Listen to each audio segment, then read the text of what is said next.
Ladies and gentlemen, welcome back to the Shea Station podcast. I'm back in New York, COVID-free, healthy guy, and I'm joined by Jeremy Belvins.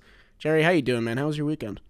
Great. Also, solid intro right there. We felt the energy. That was nice. And welcome back. COVID-free, just coming in from Queens, having visited the lovely Citi Field. Good to have you in studio. It runs a lot easier for the most part between this when you're in studio, so it's nice. Yeah, man, that game was a lot of fun. Obviously, didn't get the result we wanted. Citi Field cocktails are dangerous. Game 3, correct? Game 3 is correct. I was up and down. Lots of back and forth. A very fun game to attend. Citi Field is just loud these days, man.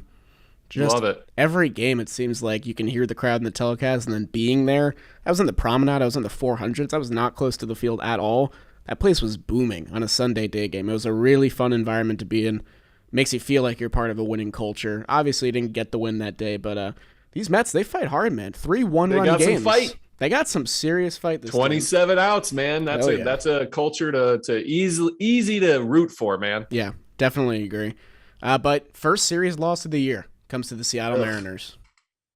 And it was a giveaway. A little bit. Yeah, and they were all good games. They just felt like, well, we scored first in every game, which is what we've been doing. I think the first inning, is that like 6 games in a row where we scored in the first inning? Yeah, I had a stat I posted on Twitter that was when the Mets were before their last game outburst where they put up 7, they had scored 6 runs in the first inning in the past 3 games, and then 2 runs in every other inning combined in the past 3 games. So it was a very weird thing. Not great. Where they were like kind of jumping on pitchers early and then just losing that approach as the game went on. Yep. Don't know about that. But it was a good series. It gets a good team that has some solid players. We saw Julio Rodriguez, who looks like a budding superstar. Guys, the real deal. Yeah, for sure. He kind of took over the spotlight from Kelenic a little bit because he got demoted. And then I think he became the rookie to watch in that series. And he had a really good game 3. We're going to talk about it. I mean, do you want to get into it? Should we just let's get right into the recap. I mean, before I can let you do that, Jerry, I got to tell you about Greg Moore's cards, though. I can't just leap right in, okay? Let's talk about it. Okay, cool. Greg Moore's Cards, guys, is the most trusted sports card seller on the planet. If you're looking to get into baseball cards, they sell over 80,000 sports cards every month, which equates to over 2,000 a day exclusively on eBay. Hey, remember eBay? Over 1 million cards were sold in 2021. They're trying to outdo that number this year with your help. They're known for selling vintage cards, but they also sell modern cards. All of today's stars that you can think of: Shohei Ohtani, Mike Trout, Aaron Judge, Jacob deGrom, Brandon Nemo. I'm just going to throw him in that class. He deserves to be there. Most underrated player in baseball, right? And then your rookie stars, Julio Rodriguez. We were just talking about him. He's available as well. Bobby Witt Jr., Spencer Torkelson. If you go to Greg Moore's Cards and you order 2 or more cards, you can get free combined shipping. And you're going to end up trusting GMC. Him and his team, they hand grade every card that they sell. Buyers have been trusting their grades for years. And if they say the card is mint, you know the card is mint. So go to GregMorrisCards.com, to see their inventory. Follow them on Instagram, Facebook, and Twitter with the same handle for exclusive content and new deals. And this month only, when you check out, you can send them a message through eBay saying you heard about GMC through Jomboy and get $5 off your order of $50 or more. That's GregMorrisCards.com. .com. Cool. You like my little advertisement? All right, GregMorrisCards.com. Thank you. All right, I got game 1. Yeah? Yeah, let's do it. Bring the energy today. Well, I mean, this is kind of a weird one to bring energy for because the Mets offense looked kind of lifeless in game 1. Lindor had a first inning sacrifice fly that would end up becoming the Mets' only run they score in this game off Marco Gonzalez, who, if you're paying attention to his peripherals, has not been great this year, but he looked great against the Mets. These Mets just have some sort of issue with left-handed starting pitching, although that kind of wasn't the case in Game 3. We'll talk about it. Gonzalez went 6 2/3 innings. He allowed 1 earned run, 5 hits, 3 walks, and 5 strikeouts. The Mets, it was another one of these starts where they had a base runner almost every inning, it seemed like, and they just could not make something happen. 3 through 8 in our order combined to go 1 for 21 in this game. The Mets go 0 for 5 with runners in scoring position. They hit into 2 double plays. Kind of just a very frustrating game to watch altogether. The other side of the ball was Max Scherzer, and he was the best part about this game to watch for sure. He bounced back in a very dominant Scherzer-esque start. After the past couple starts were kind of solo home run laden and kind of a lot of contact, soft contact, especially in Philly. Scherzer went out, he threw 7 innings, gave up 1 earned run, walked 2, allowed 3 hits, and struck out 6 on 98 pitches. Great start for him, and then our guy, Drew Smith, finally surrendered his first run of the year off a little dink from Ty France that made it 2-1 in the eighth. And then the new villain of Mets culture, apparently, Paul Seawall, comes in, gets 4 guys out in succession. Drew Steckenrider locked down the save, and the Mariners win a very winnable game for the Mets, I thought. 2-1 final score. Yep. 2 things. Drew Smith walks, kind of been a little bit of an issue for him all season. This one came back to bite him. Yeah. I will touch on Paul Seawall later on in the episode, but let's move on to game 2. That put our own Chris Bassett against Westchester County's George Kirby in his second big league start. The game kind of got off the same way the last few games have been, with the Mets scoring first. Chris Bassett comes in the top, though, starting off the game, walks the bases loaded, and then has a huge pickoff on second base of Eugenio Suarez. Can't let that happen. That's bad. Can't let that happen. A bases loaded, 2 outs, you get picked off at second base. That is silly. Bad fundies. That is what? Bad fundies. Bad fundies. That is a good sign from our New York Mets, because we do all the little things. Mm-hmm. Winning teams do things like that. They spot a weakness and they attack, exploit. Teams used to do it to us all the time in that 17, 18, 19 years. It's nice to see it reversed. That being said, Chris Bassett goes 5 2/3, allows 5 hits. He gives up the 1 earned run. He has 8 Ks and those 3 walks that we talked about. Solid outing. Marte had a huge triple, then a big double in the third. Lindor gets him in. Alonso with a huge double that Marte scores on, showing his speed. Jesse Winker comes in the 7th and ties it with a 3-run home run off of our other boy, Chasen Shreve. No. That was a tough one. Winker, who's, we talk about Paul Seawall. We'll talk about Jesse Winker in that same combo, but just hits falling behind, missed your spots, and he teed off. He went inside when he was trying to go down and away. Jesse Winker crushes it. Yep. But Mets legend Patrick Mazeika comes in the 7th. The first pitch that he sees, he deposits into the right field bleachers, and the Mets take the lead. Then Diaz, coming against his former team, just dominates, strikes out the side for a 5-4 win for your New York Mets in Game 2. Yeah, huge win here. I thought Game 1 was very winnable. Game 2 looked very losable, in my opinion. The momentum really swung for the Mariners after that home run. We got to talk about Jesse Winker later on, because I got a lot to say about him. For both. Seawall. We'll do the Seawall Winker together. I think that's a good one. Beautiful. I mean, I got Game 3 here. Game 3 was a really fun game to watch. I was there in person. Before the game happened, Tyler McGill hit the injured list. He's going to be not throwing for at least 2 weeks. So Colin Holderman got to make his major league debut. Congrats to him. He threw a scoreless inning in this game. Lindor tattooed a home run off Robbie Ray in the first inning from the right-hand side. That thing went far. It came near me. I was in the promenade. Almost got it as I was out there. But the Mets, they struggled early in this one. Cookie did not have it on this day. He went 4 1/3 innings, allowed 4 earned runs on 8 hits, 1 walk, and 2 punchies. They fell behind 4-1, but these Mets, as soon as they fell behind, rallied immediately. J.D. Davis with a little dink in the right field that goes for a 2-run triple. Brennan Nemo sees that and decides he's going to do the same thing. The Mets take a 5-4 lead in the bottom of that inning. It was the first time since 2018 that the Mets hit 2 triples in the same inning. Little fun fact there. Austin Jackson was one of those triples, if you guys remember when he was a Met. But the Mets bullpen just kind of faltered again in relief of Cookie. We asked a lot of them on this day. They had to get 5 innings worth of outs, but the guys just didn't have it. Chasen Shreve, I've been waiting to post the clip where we say, I believe in Chasen Shreve, but he had 2 terrible outings this weekend, so I couldn't do it. We'll hold on to it. Yeah, we'll hold on to it. We'll wait for a rainy day. He allowed a game-tying solo home run to J-Rod, who looked really good in this last game. Drew Smith allowed the go-ahead 2-run homer to Cal Raleigh. And then Joely, he had to work 2 innings in this game. He looked pretty good aside from a J-Rod RBI single. That made it 8-5, but the Mets, they never say die, man. 27 outs. These guys just do not quit. I think they're playing mind tricks on me, because I watch to the end of every game now, regardless of what the score is, because I just always think they're going to make a comeback. And they came damn near close in this. After a J.D. Davis flyout, it was an Escobar triple. Patrick Mazeika hit one that hit the mound. It seemed like things were turning our way, because that could have been a double play to end the game. McNeil brought him home on an RBI single. Nemo tapped one down the line, just stayed fair for an RBI double. And then Diego Castillo, who came in with some really bad numbers, gets Marte on 3 pitches, walks Lindor, which kind of shocked me. Intentionally walked Lindor, which kind of shocked me and everyone at the stadium. There was a very perplexed nature among the fans.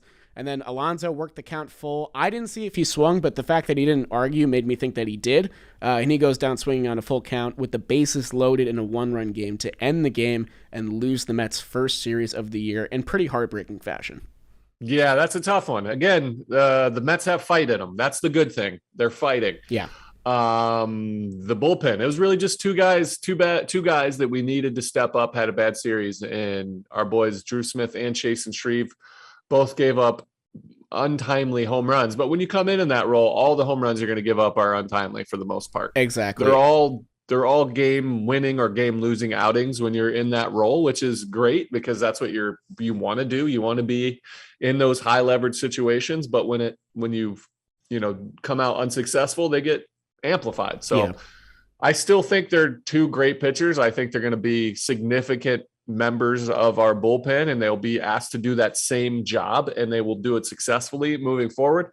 But for Drew Smith, it's walks, and then for both guys, they just missed their spots a lot. Yeah. They left balls like over the heart of the plate, whether it's high or low, or they just weren't able to execute their pitches. And, it's not always going to be a home run, but those guys have a better chance when you miss over the heart of the dish. Yeah, I think it was a heartbreaking couple of failed tests because we had been pushing Shreve and Smith to get more high leverage opportunities because of how well they've been doing. Obviously, Drew Smith was not going to have a 0 ERA on the entire year, but like you said, the walks have been an issue. I see a lot of first batter walks from Drew Smith, which is kind of that's a heartbreaker. It's a tough spot to put yourself in.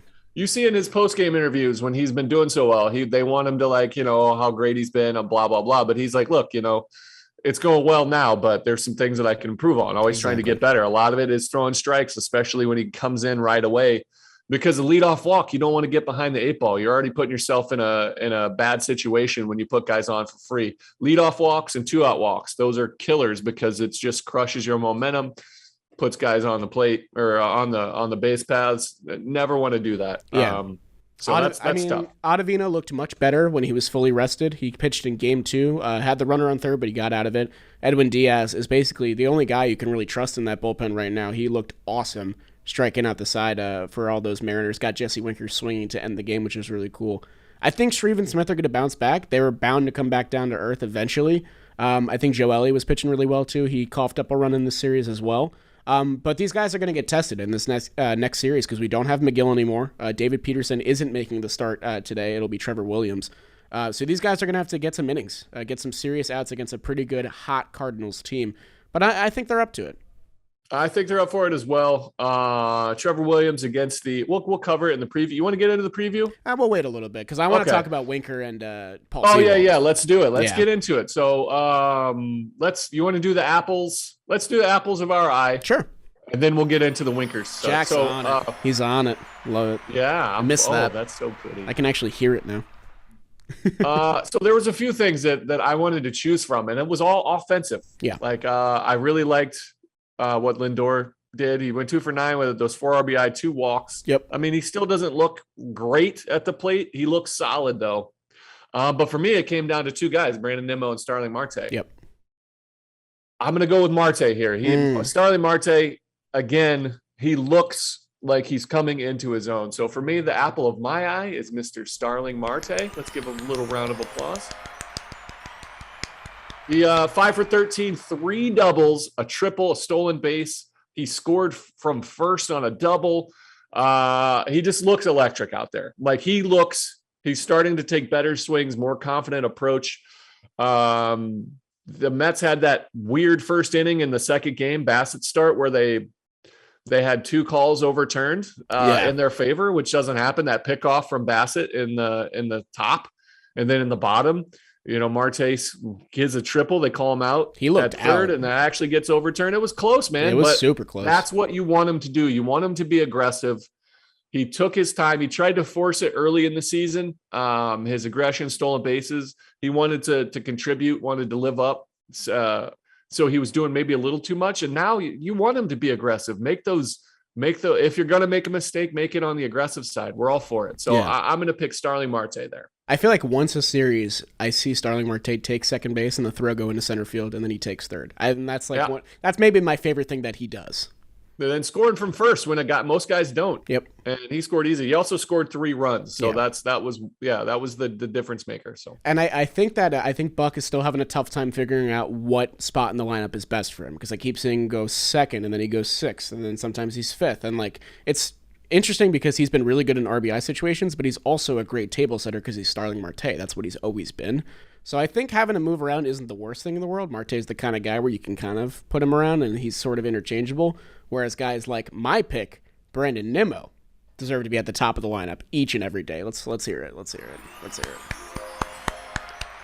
Brandon Nemo, I am so glad this dude is healthy and playing center field every day, and there's no hitches in his game right now, because this series, I think, was his best of the year. He went 5 for 12, 2 doubles, a triple, 3 RBIs, and guess what? He did not walk one time. This is kind of a weird new version of Brandon Nemo we're seeing. His walk percentage is still really good. It's 12th in MLB right now at 14.8%.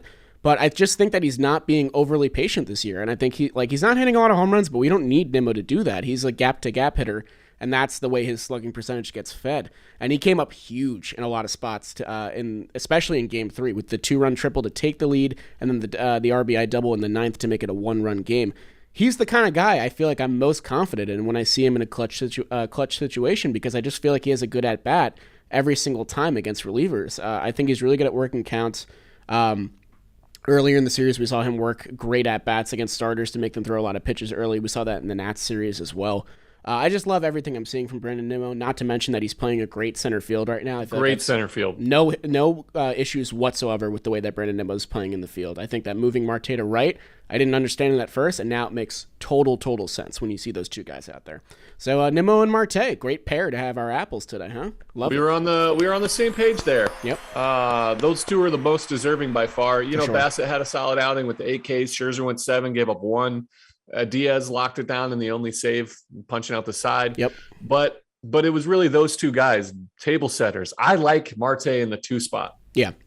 I really do, because Nemo's your prototypical, like you talked about when you picked Nemo, you talked about you like him in clutch situations. He doesn't get himself out. Right. So that's what you want. He'll take his walks, but he's also wants to swing the bat, which is it's kind of a little bit of reverse of him. The difference between this year and last year or years past is, you know, especially when he's feeling good like he is, he's looking to drive the ball. He's not looking for a walk. He's taking his walks. But in this series, you see it. Like, he didn't take any walks. That was such a shock. I actually went back in through the box scores to make sure that my stats were correct, because he didn't walk the whole series. But then I love Marte right behind him, because Marte, like you said, can drive in runs. Nemo can get on base, he can drive them in. But if Nemo doesn't get on base, the rarity that it is, you have Marte right behind him as a second spark plug who can get into scoring position like that. Right. I would like to see Lindor maybe moved behind Pete. Yeah, I was kind of thinking the same thing.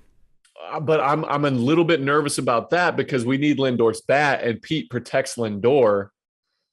But in your 3 hole, like, I don't know, man. I'm not sure what to do with him. I mean, do you want to hear? I mean, the guy that I want hitting third, and I know that he bounces around more than anybody, but I just think that Jeff McNeil needs to be the 3 hitter. I just think that the guy, like we always talk about it, he works great at bats and he's hitting it where they're not, but like, he's also come up clutch so much this season. And like, I think Lindor's a great hitter and he's going to come around, and he had a fantastic first month that I feel like Mets fans are just forgetting about now, obviously, because of recency bias. But that 1 through 4 of Nemo, Marte, McNeil, and Alonso gives no breathing room to pitchers whatsoever. It does make your lineup really top heavy, but like, if you can get guys like Eddie Escobar and Lindor to come around, it's not going to matter in the long run. And you have like Mark Canha, who's not playing every day, but still is a great hitter. And like, I just think that 1 through 4 would make this lineup so much stronger, especially if you're attacking in the first inning as much as you are, you know? Yeah. I'm not sure about McNeil being in the 3rd spot. I like bouncing him around. I like him at the back end. And when he's going great in the 3 hole, I think we're starting to see a little bit of cracks in the armor. I'm hearing a lot more F-bombs dropped. Yeah. You know, whereas the beginning of the season, he kept it in. But after that sack fly, I don't blame him, though. That's the thing. That was like a 400-foot sack fly. That was tough. Yeah, but it wasn't just that one. That was a great play. People make great plays all the time. Sure. I'm just starting to see a little bit of the I don't want to say immaturity, because it's not fair. That's how he plays. It's just what I would consider frustration when it doesn't always need to be that high. Yeah. You know, you don't want to do this. Otherwise you start to get into those ruts that you try to dig your way out of, instead of doing the, like, just let yourself play, man. Yeah. But I'm not sure what to do with Lindor. You don't want to move him away from Alonso because he allows him to get off, but I don't know. It's tough. Interesting. It's a tough question. And I mean, it is. It's a good question to have because you have so many options. Yeah. I think these Mets have a little bit of pressure off their back now with the first series. They're the last team in baseball to lose their first series. It took them until mid-May. And I think, like you said, I think that, these guys are feeling frustration and now they can just go out and play, which was what was giving them success earlier in the season. We got injuries to deal with. We know that. DeGrom and May are both on the 60-day IL. Peterson's going to come back now to take McGill's spot. But I still have as much confidence in these guys as I did a month ago at the beginning of the season. It's just really the bullpen that's kind of worrying me right now. I had a stat in last Shea Station, which was the 5 games they had during that stretch, 21 and a third innings, 1 earned run. This series alone, the bullpen pitched 10 innings and gave up 8 earned runs. You're going to have bad series. You're going to have off series, and the Seattle Mariners have a great lineup. But we need Shreve and Smith to rebound in this Cardinals series. It's going to be big. 2 guys had a bad couple games. Yeah. And that'll skew things big time. Exactly. And they were just in big spots. So, it's something to worth watching and pointing out, and they feel it. But looking for a bounce back, man. We need them. Ottavino looked good. Lugo looked great. Yep. So and Diaz looks just as sharp as always. Let's talk about these Mets villains. Let's talk. Are they both villains? Because I feel like Jesse Winker somehow, Mets fans don't secretly love him. They love him. They want to see him in a Mets uniform, I think. So I honestly think that neither of these guys are villains, and I have reasoning for both. Okay, let me hear it. One is exactly what you said with Winker. I think Winker is way too charismatic for him to be like he is a secret Met killer. He had a big game-tying home run, but I think that he's made it clear that he loves New York fans. I think that having him here at some point would be absolutely fantastic. And at the same time, that's the kind of player that you want to root for, the guy that embraces the crowd in all shapes and forms and is ready to embrace that regardless of his performance. Like, Winker's having a down start to the year. That's no secret. That was just his second home run of the year that he hit against us. But he still has as much swagger as he did when he was a Cincinnati Red and an all-star, and I think that's great. I think Winker is he's far too likable to be a guy that the Mets are serenading. He does it in a fun-loving way. Yes. He appreciates them getting on him. He's not afraid to play back. It's the Jeff Francoeur kind of style where he's like, all right, give it to me, man. I like it. I deserve it. Let me hear it. That's a fantastic comparison, by the way. That is so accurate. The thing with Paul Seawald is that I'm very happy that Paul found success with another team. I'm glad that we don't have to face him very often because he's on the other side of the country in a different league. So we're not going to see much of Paul Seawald, which is great.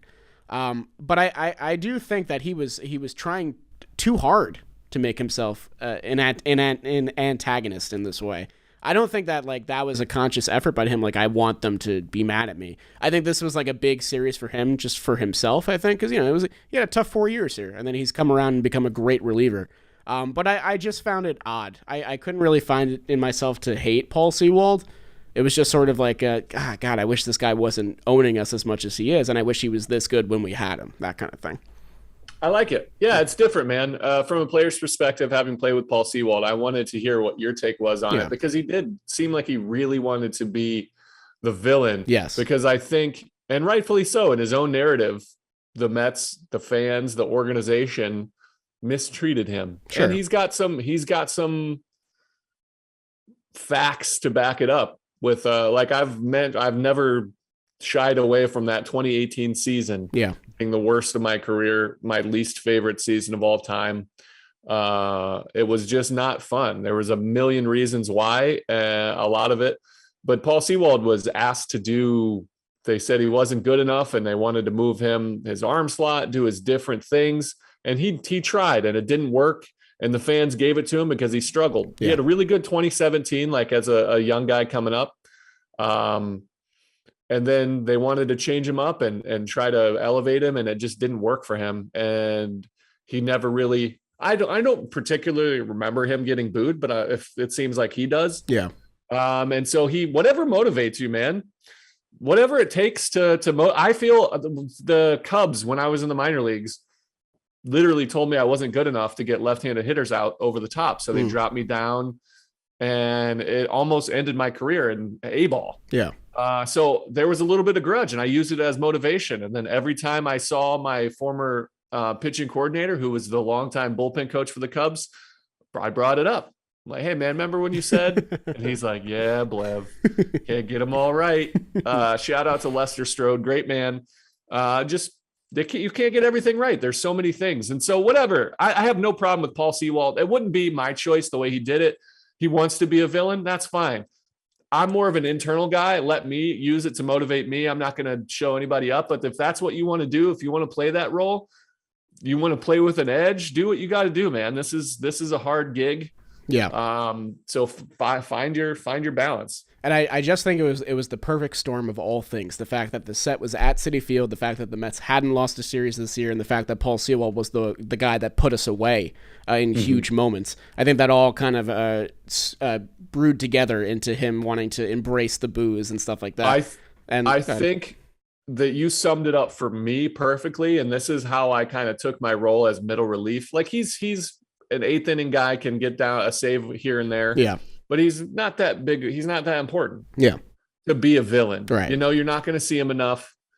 Whatever the case may be, you're just like, I can't hate him. He might want me to, or he might hate me in return, whatever the case may be. But you're not a starting pitcher. You're not a position player. You're coming in for 4 outs at a time.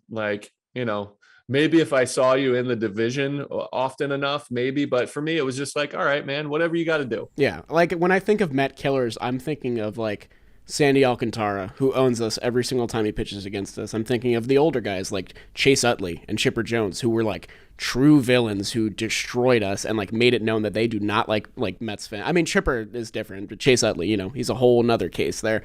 And when you're Paul Sewald and you have the chip on your shoulder there and you used to pitch for us, like you said, like he's an eighth inning guy. He's a good reliever. He's good at what he does now, but we're not going to see him. And I think that like the Mets fans are just kind of forget about this in a week, probably. I think that's just how it's going to go. Oh, I forgot that. Yeah, that's fine. You got us. Chris Flexen went through something very similar. Exactly. Yeah. And he has nothing but love for the Mets fans and his organization. He came up way too early, but they needed him and he struggled and couldn't find his way. Went to Korea, got reset, and then he's been great. And I love Flexen. Yeah.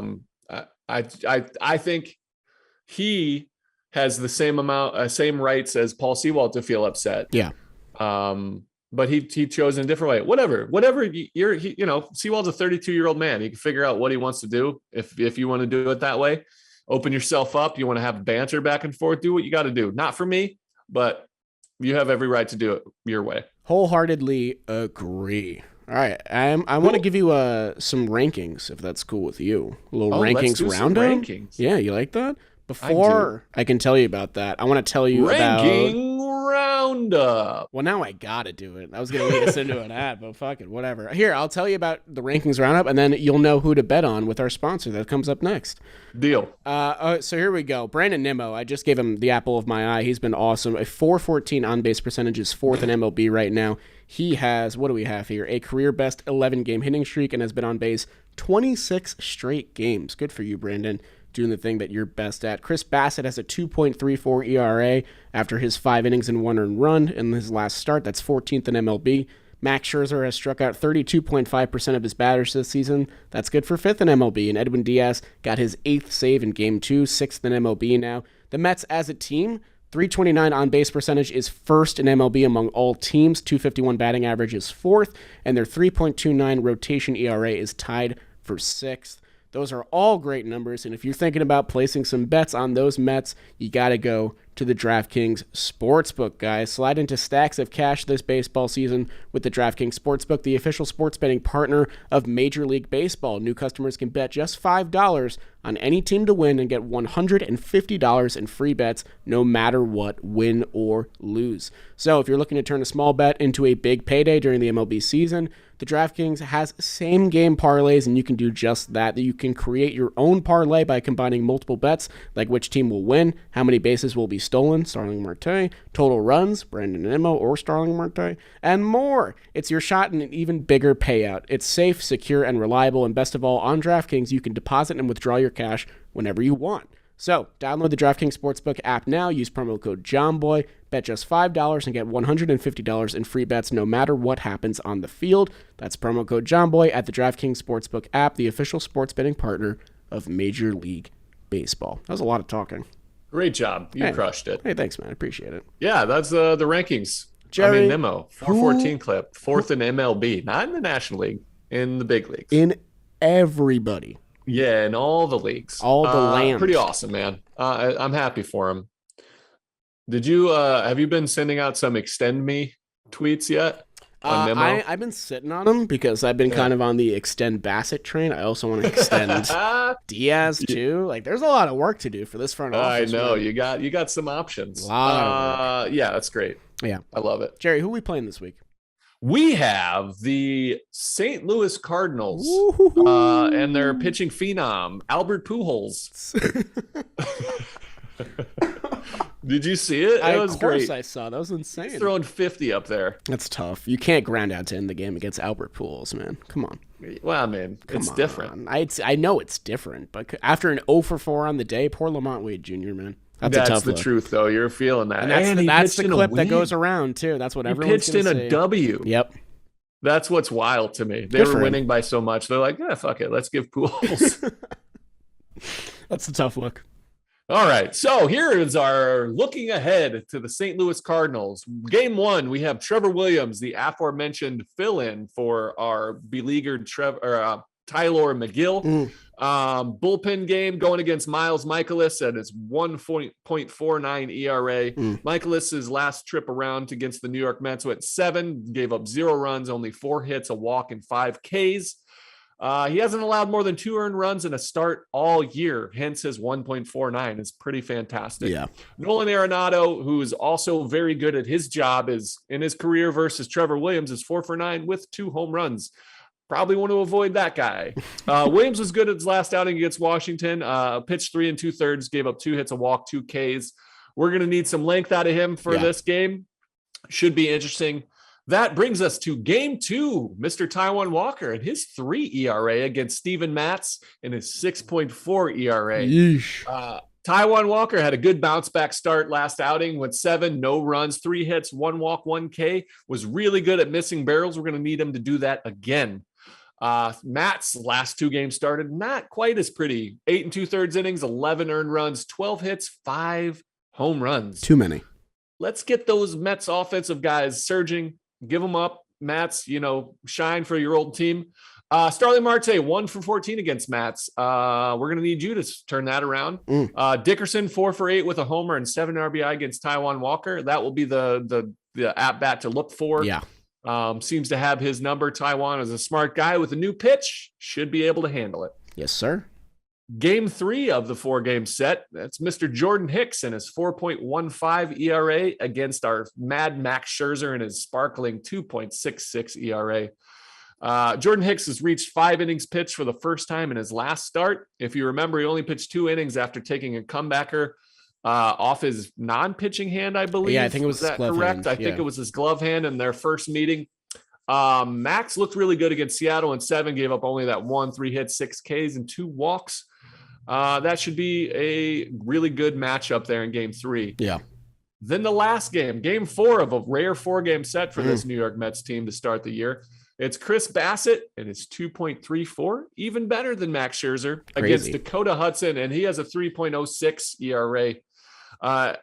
Eddie Escobar, Starling Marte, Pete Alonso have all homered off Dakota Hudson in their career, looking to do that again. Bassett's last 4 starts, 24 1/3 innings pitched, 1.85 ERA, 8 walks to 26 strikeouts. He's been on a good run. He's also been able to wiggle out of some jams with those walks. Dakota Hudson has 4 starts of 3 earned runs or more and 3 starts with 0 earned runs. So it's really been a tale of 2 pitchers. Either give them all up or give none up. So hopefully we get that. The guy that wants to give it all up, We get some home runs. We take a 4-game sweep to start this series in St. Louis. I love it. Jerry, nicely done. Thank you. It's tough when you got to cover 4 games. I applaud you. It's a 4. I was rattled. We were trying to, set up. I got a little mini vacation coming up. And I was trying to set up like, hey, Thursday, we'll try to do it early before I have to drive. Yeah. And you're like, wait, there's 4 games this series. And I was like, oh yeah, I forgot. I would have got up early for you, Jerry, but we just can't do it. Well, you could still get up early and just text me, and that'd be nice. That's fine. Yeah, big 4-game set here. The Cardinals are hot. They just won a series against the San Francisco Giants. They put up double-digit runs in 2 of those games. They've been pitching a lot better. And these Mets, they're coming off their first series loss, so the momentum is not really in our favor, especially with a very daunting Game 1 matchup that doesn't look like it's in our favor at all. Trevor Williams, I wish him the best. I would love to get 5 innings out of him. I don't know if it's feasible. The Mets bullpen pitched a lot last series. They're going to have to do it again. Honestly, the forecast does not look great for tonight. I think it would be very beneficiary for these Mets to get a rain out right now, kind of reset, get everyone an off day, shake off the mentality of a series loss, come back strong for a doubleheader, which we always succeed in. Doubleheaders, our record is 5-1 this year. So obviously I don't hope for rain because I want to watch the Mets every day, but it would be very beneficial to this team right now. Taijuan Walker looked great last outing. He hasn't faced the Cardinals in a while. He's got that new splitty, so I think they're going to be seeing a new version of him. And hopefully the Mets kind of hit around Matz again. They did it last time. I mean, they had that big inning, and then he went 4, and that was kind of it. Cardinals ended up winning that game. He hasn't been good in his last 2 starts. The 5 home runs I could not believe over his last 2 starts. This is a Mets team that has not been hitting the ball out of the ballpark a ton, especially at Citi Field. So this would be a good game to sort of, get back on the wagon there. And then Jordan Hicks, who is the starter now. I guess they're just sticking with it. I really didn't understand it. They're still doing it. He went 5 innings last time, so good for him. Hope he's doing all right, but I hope we hit him around because, he's got that electric fastball, but he's dialing it back this year, so he looks a little bit more approachable. And Max Scherzer and Chris Bassett have been so good. So good. So good. So, yeah. That's what you need. We're going to need. So, basically, the Cardinals lineup has been their 2 big boppers. It's been Paul Goldschmidt and Nolan Arenado. Yeah. Both carrying the load there offensively. They have some guys struggling big time. Goldschmidt has an 890 OPS and Nolan Arenado is 974. Jeez. So outside of that, they have, Pujols is picking his spots and doing well. I think Edmonds been pretty good. Outside of that, Tyler O'Neill's having a really struggle. Harrison Bader looks all right. Dylan Carlson's struggling. Yachty's struggling offensively. It's kind of a little bit of these guys just know how to play baseball. They're a classy organization that just knows how to fight. And then they have some really good starters. Miles Michaelis is having an absolutely stellar year. Wainwright looks great at 40 years old. And then Dakota Hudson he's got a 3 ERA. He looks awesome. So yeah. Mets get to dodge Waino, which is nice. So I think didn't we dodge him last time as well? I don't think we're going to face Waino this year. In his last year. I'm okay with that. I'm super cool with that. Yeah, I don't think we faced him last time. So yeah. Their bullpen's been pretty good. We got to them in that 9th inning. As most Mets fans remember, Gallegos has a 3.75 on the year. Their secret weapon in the back there that they haven't been using that much, which has confused me, is Ryan Helsley. He is electric. He's pitched 11 2/3 innings this year. He's not allowed to run. He struck out 21 batters. So he's been very good. How many hits has he given up in those 11 2/3? 1. 1 hit. That is ridiculous. 1 walk. Yeah. Yes. They didn't use him a lot last series either, so I feel like we're going to see a lot of him in this This is the first time I've ever seen this. The FIP, fielding independent pitching. Yes. Yeah. You know how that's usually like, oh, what's your ERA compared to what it would be? His ERA on this is negative 0.24. I didn't know you could do that. I honestly didn't know either. He's been insane, dude. I mean, yeah, his whip is 0.171, which is hilarious. Yeah, this Cardinals bullpen is very hit or miss, but that is a big hit right there. So look out for him. He's the boogeyman of this bullpen. 11 2/3, 1 walk, 1 hit, and 21 punch outs. So that's crazy. They have Genesis Cabrera, Giovanni Gallegos. Those are their big boppers in the back end. So. Yeah. Yeah, this is a big set. I kind of want the Mets to get a hard reset here. I'd be very happy with the split if I'm being totally honest, because this is just a tough month for the rest of it in May. And then there's a little bit of breathing room by mid-June. But, it's going to be tough series after tough series for these Mets. They go to the West Coast after this, I believe. So it should be interesting. They just to play well, need to put some good games together. They fought with the Mariners and lost in obviously 1-run games. They lost 2 out of 3. Yeah. But I think they just need to put it to complete, and then we need to see some bounce backs from Mr. Drew Smith and Chase and Shreve, and that's it. Basically, we just need to, throw up a 0 for them. I think for a confidence builder, I'm not worried about them in the grand scheme of things, but it'd be nice for both of them to come in and just get a quick shutdown and then call it a comeback. Yeah, this series I think will be very telling of the bullpen's near future. I'm not worried about this rotation at all. I'm really confident in this lineup after that game 3. They showed a lot of resiliency, but it's going to be the bullpen. It's going to be the battle of the bullpens, I think. It's tough that our bullpen game is game 1 of the 4-game set. That's a tough one because you're going to have the possibility of stretching some guys thin. So I imagine Buck Showalter's going to have a good plan on how to attack this. But like you said, this is a tough matchup. Yeah, Mets fans don't hope for a rain out, but do a little rain dance.